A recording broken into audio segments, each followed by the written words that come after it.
Put down your Ryzen CPUs for 1 second, because Intel has just announced their 13th generation of Intel Core processors, and boy is it interesting. It is classic Intel to reign all over AMD's parade, but with extra cores, more clock speed, and arguably a more affordable platform, maybe the Ryzen 7000 CPUs are already blown out the water. Or maybe, as much as Intel might try to hide it in some dodgy graphs, there's more to this battle than meets the eye. Join me to learn absolutely everything you need to know after a short word from this video's sponsor.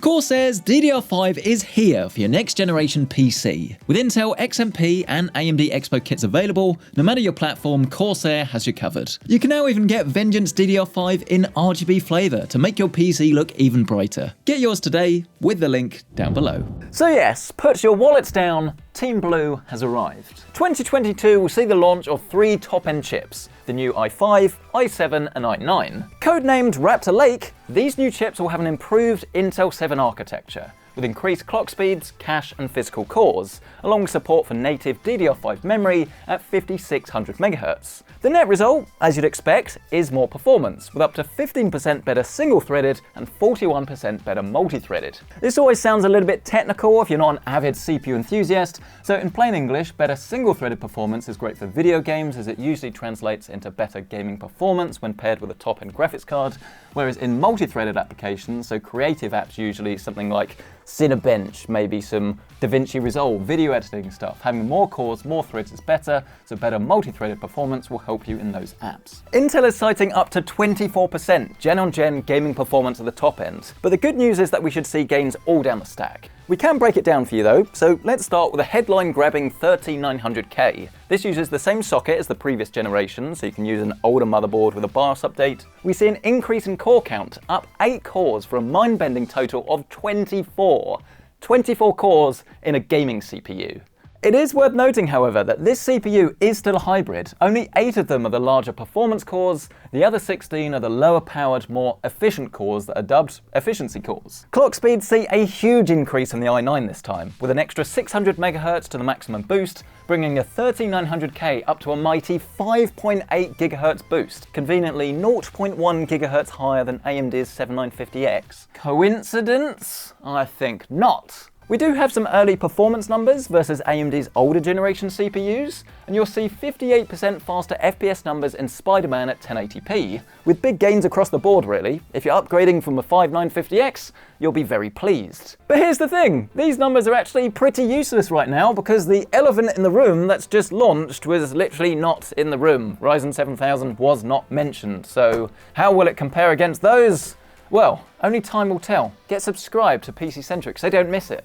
Oh, and if you look even more closely, you'll see AMD's fastest gaming CPU very conveniently hidden in plain sight in these graphs as a very small little line rather than a bar, which is pretty misleading if you ask me. Oh, and the other thing, if you look in the fine print, the 3D is running on 3200 MHz RAM, not 3600 MHz. Putting our cynicism aside for 1 second, it does at least still give us an idea versus AMD's top end.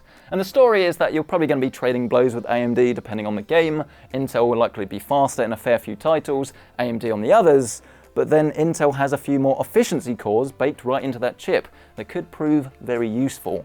If you do want to see a full build, by the way, with one of these brand new Ryzen CPUs, then it's actually right here, and you can find the video in the top right corner of your screen.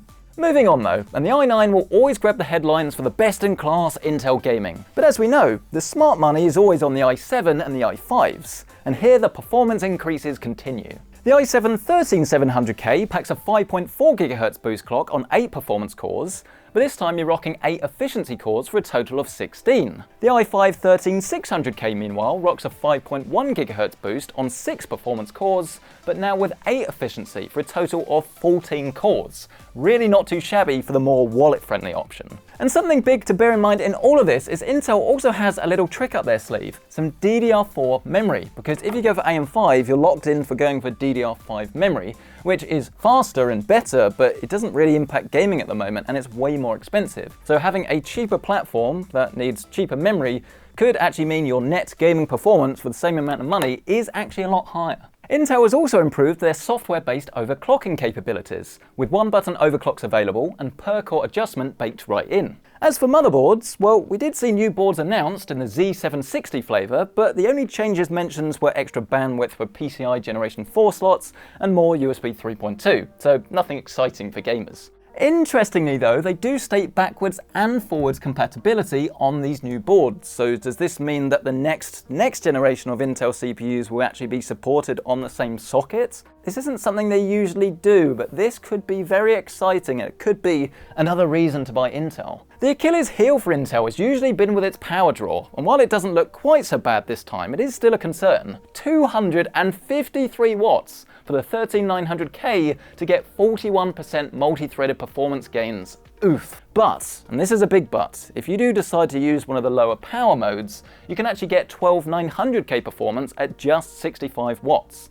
Now that is curious. But here's the thing you've been waiting for: price and availability. The top spec 13900K comes in at $589 with an iGPU and $564 without. And this is way less than the $699 of the 7950X. The i7 is very interesting, as it's actually sandwiched between the $549 7900X and the $399 7700X, as it's on sale for $409 with an iGPU, but crucially it undercuts both without one at $384. And then finally, there's the i5, $319 and $294 respectively. Again, this is priced between the Ryzen 5 at $299.